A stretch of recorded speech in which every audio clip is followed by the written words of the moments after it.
Selamat siang para netizen dimanapun kita berada, salam inspirasi bagi kita semua. Ya, saya menduga bahwa PKS dan PSI tidak mungkin mereka berkoalisi.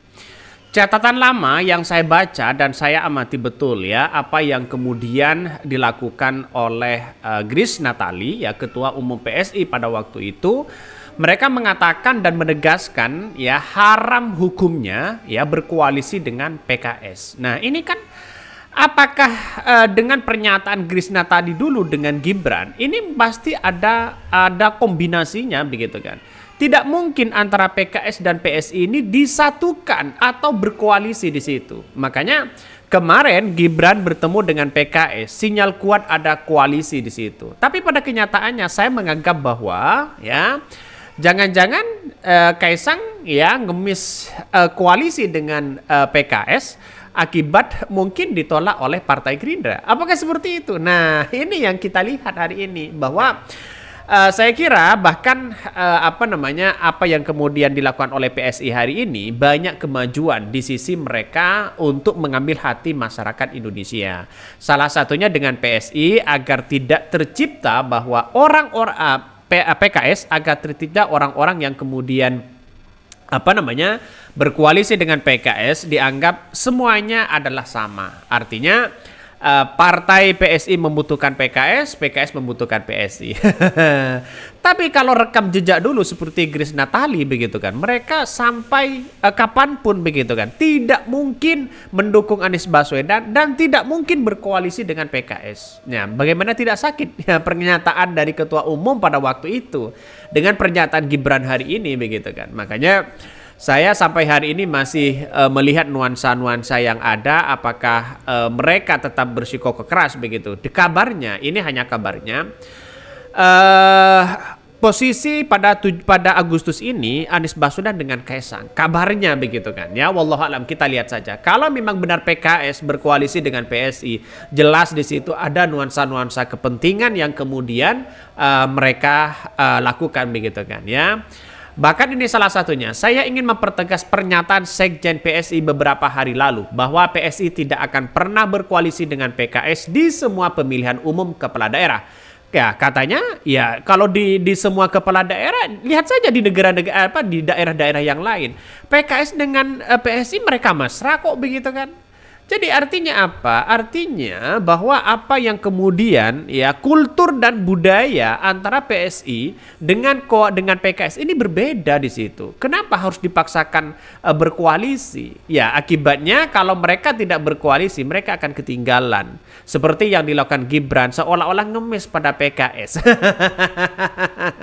Kan begitu terkesannya begitu. Jadi artinya apa? Artinya inilah politik yang ada saat ini. Saya kira banyak pandangan-pandangan yang kemudian yang mengatakan bahwa PSI ini setelah banyak ditolak ya oleh beberapa partai ya karena menyodorkan Kaisang, pada kenyataannya Kaisang katanya lompat ke Jawa Tengah. Kalau mereka ada menolak lagi lompat ya menjadi wali kota Surabaya kabarnya ya.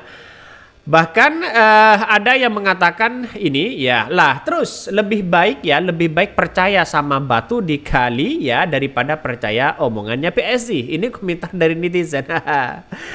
Bahkan ini partai yang ngasih Wowo penghargaan kebohongan tapi sekarang ya nempelin Wowo. Ini komentar-komentar dari netizen. Jadi politik itu stigmanya adalah bahwa yang dibangun mereka yang penting ada kesempatan dan mereka punya kepentingan. Artinya apa?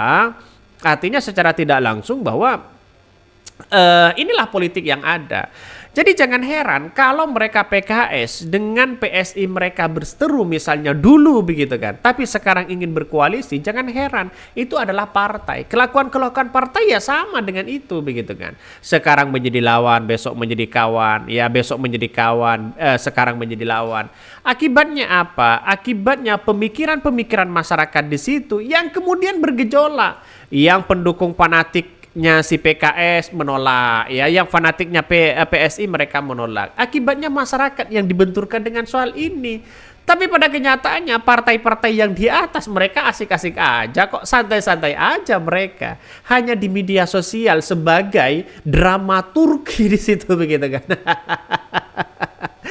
Ini hanya sebuah drama, ini hanya sebuah drama begitu. Boleh Natali mengatakan haram berkoalisi dengan PKS, ini kan hanya drama saja. Tapi prakteknya di dalamnya masih membutuhkan PKS kok begitu kan. Mari kita baca, ini berita lama tapi saya ungkit ya sebagai renungan aja kita. Ketua Umum PSI tegaskan lagi haram koalisi dengan PKS. Ya, Ketua Umum PSI Grace Natali menegaskan mereka tidak akan berkoalisi dengan PKS di semua level pemilu. Mengapa? Bahkan ini mempertegas pernyataan Sekjen PSI beberapa hari lalu bahwa PSI tidak akan pernah berkoalisi dengan PKS di semua pemilihan umum kepala daerah. Ya, kok beraninya mereka? Padahal mereka adalah partai kecil mereka. Ada ya, dia partai kecil terus kemudian ngomong seperti itu kan menjadi tawaan dari PKS begitu kan. Sedangkan PKS ya di beberapa daerah juga mereka ya diharapkan untuk berkoalisi begitu. Jadi saya rasa partai bocil aja ya segitunya begitu. Belum lolos di parlemen saja sudah segitunya. Makanya banyak orang yang tidak begitu percaya terhadap PSI. Namun Grace tak memerinci apa alasannya. Dia melanjut ya perbicaraan tentang partai-partai yang mencalonkan ex-napi koruptor dan mendukung intoleransi. Soal PSI harap berkoalisi dengan PKS sebelumnya diungkapkan Sekjen PSI Raja Juli Antoni. Sebagai partai nasionalis ideologis, PSI tidak akan berkoalisi dengan PKS di seluruh pilkada gubernur, bupati, dan wali kota di seluruh Indonesia. Haram bagi PSI berkoalisi dengan PKS. Menurut dia, PSI dan PKS tak akan pernah bersatu. Dia menuding PKS kerap mengadakan kampanye yang eksklusif bagi ya satu golongan. Ya, PSI dan PKS ibarat air dan minyak. Sudah jelas di situ begitu kan. Pernyataannya dari beberapa kader PSI sudah seperti itu. Ngapain kita harus berkoalisi begitu kan ya? Mending PKS ya menjaga harga dan martabat sebagai seorang partai PKS yang sekarang ini banyak masyarakat percaya ya kepada PKS dibandingkan dengan PSI. Tapi Gibran nampaknya bertemu dengan PKS ini sebuah tamparan kepada Grace Natali dan Antoni di situ begitu kan ya.